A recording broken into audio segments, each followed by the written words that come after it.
I want you to hit me as hard as you can. All great directors are kinda crazy, and this we know, so it's time to tell you the tale of Quentin Tarantino. Sex, drugs, and violence are things he be handlin', so come on, ramblers, let's get ramblin'. Born in Tennessee but grew up in Los Angeles, he is always controversial and forever scandalous. His movies are always jam-packed with hilarious violence mixed with some laughter. You know Burt Reynolds' character in Gunsmoke? Well, that's who Quentin was named after. He developed a skill for dialogue during childhood action figure playtime. As a kid, his favorite film was Abbott and Costello Meet Frankenstein. At the age of 15, he dropped out of school, and kids, just because Tarantino did it doesn't make it cool. Quentin never got his diploma. His biggest influences are Scorsese, Leone, Godard, and De Palma. His scripts are filled with so many bad words, and his acting coach was one of the Dukes of Hazzard. He lied on his acting resume by including Dawn of the Dead and King Lear. This got him the Golden Girls gig, where he played the king here. Think you know movies? Well, he knows much more. He educated himself while working at the video store. A cinematic trail, yes, Quentin did pave it. The Good, the Bad, and the Ugly is his all-time favorite.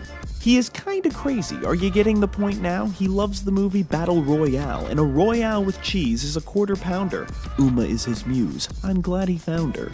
Ever had a big kahuna stuffed with ketchup and lettuce? He loves the Three Stooges and has a major foot fetish. Yeah, but I have a foot fetish, so it kinda evened itself out. He was a guest judge on American Idol and rewrote history and the Bible. If you haven't seen his movies, well, you should really take a look. As a teen, he was arrested for stealing an Elmore Leonard book. In Jackie Brown, he let Samuel L. Jackson pick out his own hairdo, and originally wanted Adam Sandler to play the Bear Jew. Tarantino doesn't make movies, he creates great art. This French New Wave film inspired the namesake of his company, A Band Apart.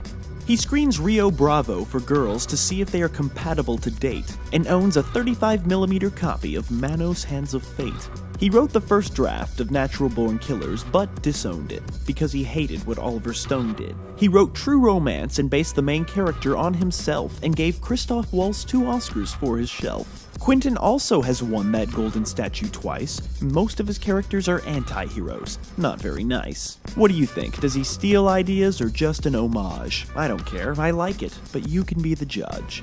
God damn you, Joe.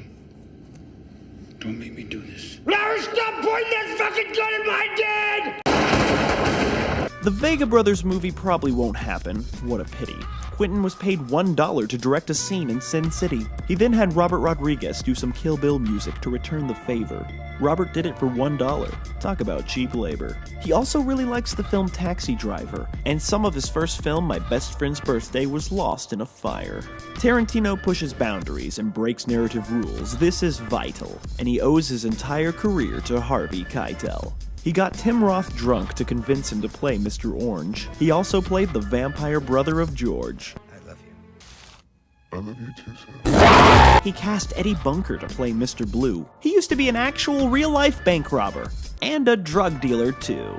Quentin Tarantino always acts cool and hip, but it's not cool that in real life he really doesn't tip. You don't tip? No, I don't believe in it. Spoiler alert, only Mr. Pink is left alive. This film was banned on home video until 1995. He used Michael Madsen's real car just to save a dime. Premiere Magazine voted this one of the most dangerous movies of all time. Michael Madsen actually kidnapped this actor to research the role, put him in a trunk, and went for a stroll. Then Michael Madsen stopped to get some fast food because he was hungry, and Quentin added that to the film because he thought it was funny.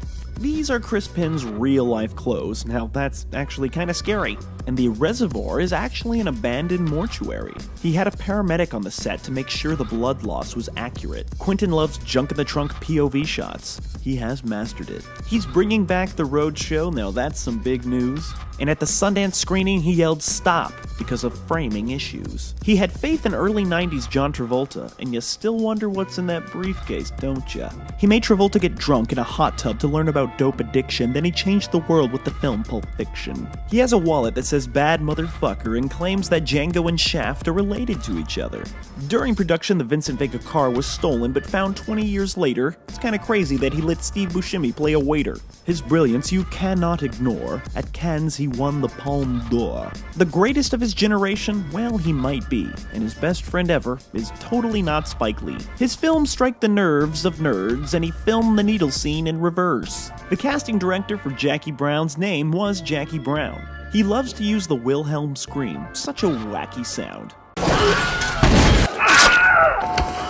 450 gallons of fake blood were used in this scene. He's the voice of Jackie Brown's answering machine.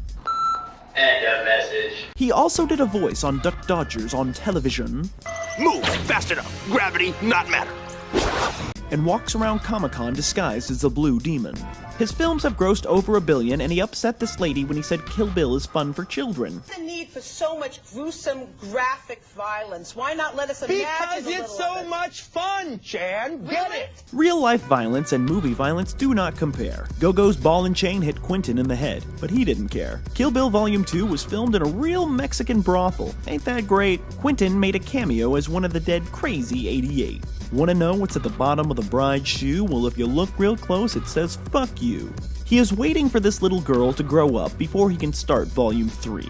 Such a risky practice, because what if she grows up to be a shitty actress? They rehearsed this long take for 6 hours. That's dedication, no doubt. They did it 17 times until the Steadicam op passed out. He filmed The Hateful Eight in harsh cold winters and had to make this scene black and white because of the motherfucking censors. He wants to make a Godzilla film where Godzilla is worshipped like our lord. The stuntwoman actually cut a baseball with a sword. Mexican standoffs are his favorite thing to feature, and in the film Little Nicky, he played a crazy preacher. Christoph Waltz was thrown from his horse and broke his poor pelvis. The bride and Christian Slater wore the same glasses from Elvis. He's that poor video store clerk who took over showbiz.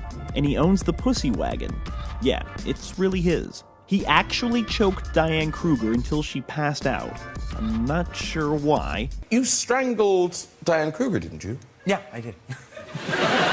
And he directed an episode of CSI. At the age of 16, he worked at a theater that only showed porno. Django now has a comic book with Zorro. He was made a Viking at a ceremony in Iceland, and Cat Williams really wants to fight him.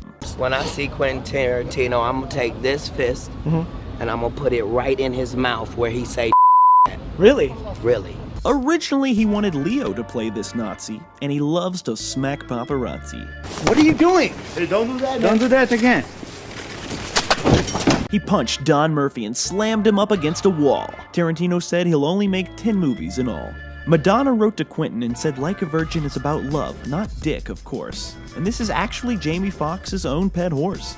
He rents out theaters to show old westerns and films with samurai. He is Japan's Sky Perfect TV's spokesman person guy. He physically scratched the film print to get that grindhouse effect made, and wrote Inglourious Bastards for over a decade. He spelled bastards wrong for artistic reasons that he can't explain, and shuts down the butts of reporters when their questions are lame. No, it's my job to try and ask you to. And I'm all, shutting your butt down. For unpaid traffic tickets, he went to jail for 8 days straight. The Hateful Eight was filmed on glorious 70mm. Ain't that great? This film set almost collapsed 15 seconds later and they all would have been dead. Some police have boycotted him for things he has said. The Hateful Eight and Ben-Hur literally used the same camera lens. Mira Sorvino, Sofia Coppola, and Kathy Griffin are his ex-girlfriends. Quentin has much respect and he sure has earned it. He spit on a reporter, but I'm sure they deserved it. Made his bastards train to perfect the art of scalping, and Leo really cut his hand but just kept acting. He collects board games with a TV show theme. All of his films are connected in the same universe. Let me show you what I mean. Officer Nash, who lost an ear, appears in Natural Born Killers, who has a relative here. There's the brothers Dimmick and the Vega brothers too, and this true romance character is the son of the Bear Jew. And Jules might actually be Rufus. Lieutenant Aldo Rain is the great-grandfather of this doofus. Alabama worked with Mr. White, and Kill Bill is basically Fox Force 5, right? There was Crazy Craig Coons and Captain Coons. He was so brave. And Dr. Schultz shares a name with this lonely grave. Have I mentioned a nurse named Bonnie yet, and that everybody smokes a red apple cigarette? Sheriff Michael Parks and Scagnetti appear at least twice, and somebody leaked the first draft of Hateful Eight. That wasn't very nice. His films are violent, so you may not like this. He's the only director who's crazy enough to end a film like this. I think this just might be my masterpiece. Giving a little shout out to Brown Guy 95, and please, everybody, subscribe.